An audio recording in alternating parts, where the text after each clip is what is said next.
Ladies and gentlemen, this is breaking news. In this video, I'm going to tell you what the Republican proposal that calls for another round of stimulus checks includes and how talks leading to this proposal hold promise and vastly increase the chance for the full disbursement of $10,000 grants for economic injury disaster loan applicants. First off, you know it, they've been hinting at it for several months. They've been dragging their feet, but Republican senators have finally called for another round of stimulus checks pursuant to what the CARES Act mandated: $1,200 for each individual, $2,400 for couples, and $500 for each dependent, this time of any age. The amount of stimulus payment will be phased down once someone is earning $75,000, and someone who earns $99,000 or more will not qualify for this round of stimulus checks. Unemployment insurance, you've been hearing a lot about this, set to expire this week, July 31st. That's basically the federal pandemic unemployment compensation package. The $600 a week payment that the federal government is funding for people on unemployment insurance, that will be cut to $200 a week until September. And in October, the payment will constitute a 70% wage replacement. So recipients of unemployment insurance will receive 70% of what they earned in their wages with this FPUC, in addition to the state unemployment insurance package. The proposal is calling for $190 billion for another round of Paycheck Protection Program loans. This is for companies that have less than 300 employees and that can show that they've suffered a drop of 50% or more in revenue. $100 billion will go for seasonal companies and companies located in low-income census tracts that can also display a drop of 50% or more. $26 billion will go towards developments of vaccines. This is potentially the money that's going, that you hear the news talking about, that's going towards Moderna and towards Regeneron and Pfizer so they can develop the vaccine. $16 billion is going to go to states so they can boost their testing capacity.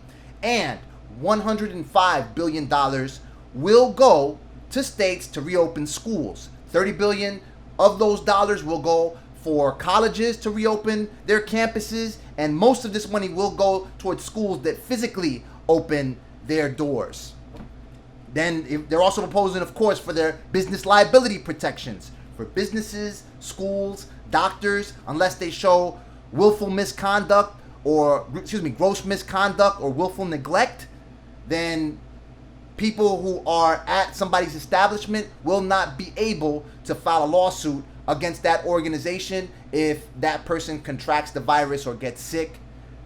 They're also calling for employee retention credits and for tax credits if a business has to upgrade their facilities, for instance, the installation of shields, any type of protection equipment that they have to install in their place of business. And as a business, you know that you can deduct up to 50% of the cost for your meals, for clients, or anything that has to do with you conducting business at a restaurant. You can now deduct up to, under this plan, you will be able to deduct up to 100% of the cost of your meal. So basically, that's the Republican proposal in a nutshell.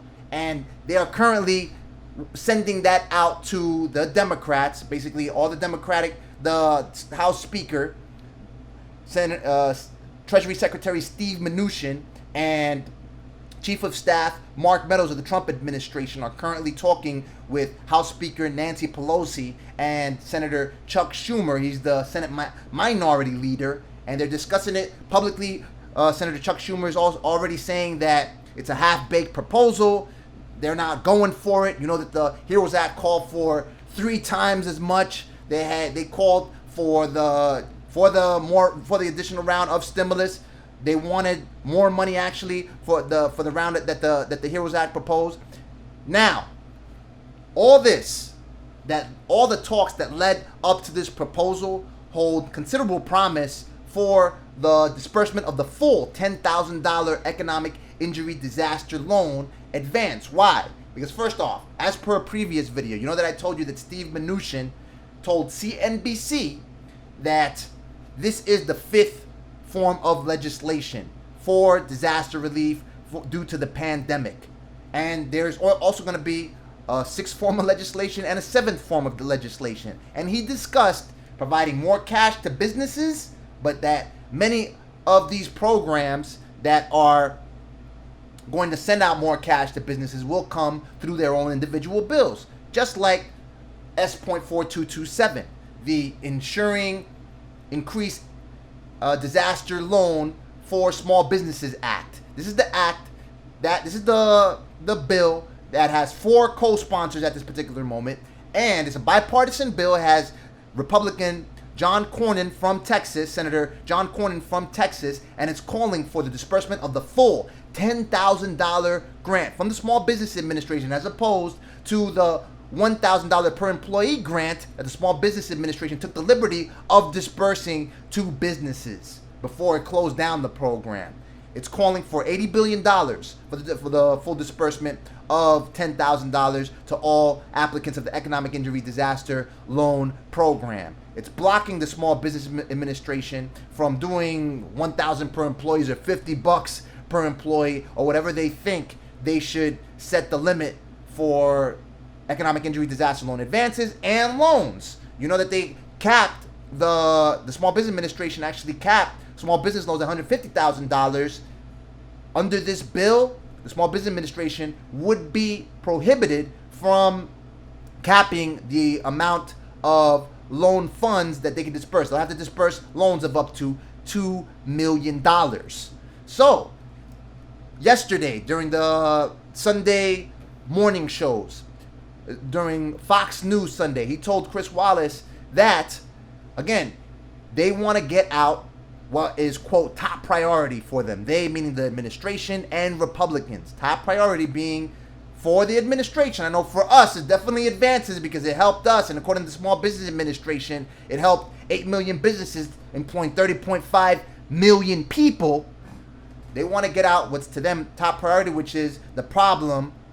What they see as a problem. I don't see it as an issue at all. The problem with the unemployment insurance, the FPUC, the $600 a week bonus that the federal government was funding, actually stopped right now. So this is their technical fix, $200 and then a 70% wage increase. And they've been dragging their feet about it, and they know that, again, I'll cite the same study that found that 74% of swing state voters want recurring direct payments. It's not a recurring direct payment. Nonetheless, once the administration heard this, they exclusively sent a statement to CNBC, which was one of the organizations that actually found that 74% of swing state voters and 56% of Republicans and swing state voters wanted recurring direct payments, that out of everything in the CARES Act, the White House would only like to support another round of direct payments. So they wanted to get that out, and they wanted to get everything else they've been talking about, the business liability protections. They're talking about that they are not pushing for the payroll tax cut because Democrats are pushing back. They're pushing back. They don't want the payroll tax cut, and also some top Republicans in the Senate don't want the payroll tax cut. Mainly Grassley, Thune, and if I'm not mistaken, I believe Cornyn do not want the payroll tax cut. They're pushing back on that, so they're not going to include the payroll tax cut in this particular bill. Nonetheless, if there's more bills coming, we have to keep the pressure on actually help them. Now forget about putting pressure on them. We're actually helping them do their job so they can keep their jobs. You gotta remember, they work for you. Let's keep contacting the U.S. Senate Committee on Small Business and Entrepreneurship at sbc.senate.gov. That's sbc.senate.gov or 202-224-5175. That's 202-224-5175. As you know, we have a form of communication already set up with this committee because Mr. Josh Duncan, research assistant for the office of the chairman of this committee, Senator Marco Rubio, actually got back to us because we've sent hundreds and potentially thousands at this particular point of inquiries and complaints in regards to our experiences and frustrations dealing with the Small Business Administration, applying for disaster relief, and they have heard us, ladies and gentlemen. Mr. Duncan explicitly told us that the committee can deal with our legislative needs, and our legislative needs at this point in time are to get the Small Business Administration to disperse the full $10,000 to every economic injury disaster loan applicant. And let's start getting in touch with the Democrats, with top Democrats in the House. Speaker of the House, Nancy Pelosi, you can reach her at speaker.gov. Go ahead and send her an email through the contact form. And Senate Minority Leader Chuck Schumer, you can reach him at schumer.senate.gov. That's schumer.senate.gov. Schumer is SCHUMER.senate.gov. And as I always tell you, let me know what you think. Drop your comments in the comments section below. Watch this video right here for more economic injury, disaster loan, and stimulus coverage. Click the like button if you like the video. Click the subscribe button to stay on top of my findings. I will do my best to report what other people will not, and stop at nothing until each and every person who is eligible for the full disbursement of $10,000 through the Economic Injury Disaster Loan Program is funded and has the ammunition to save this economy, ladies and gentlemen. May God bless you. May God bless the United States of America and everybody else on this planet. Talk soon.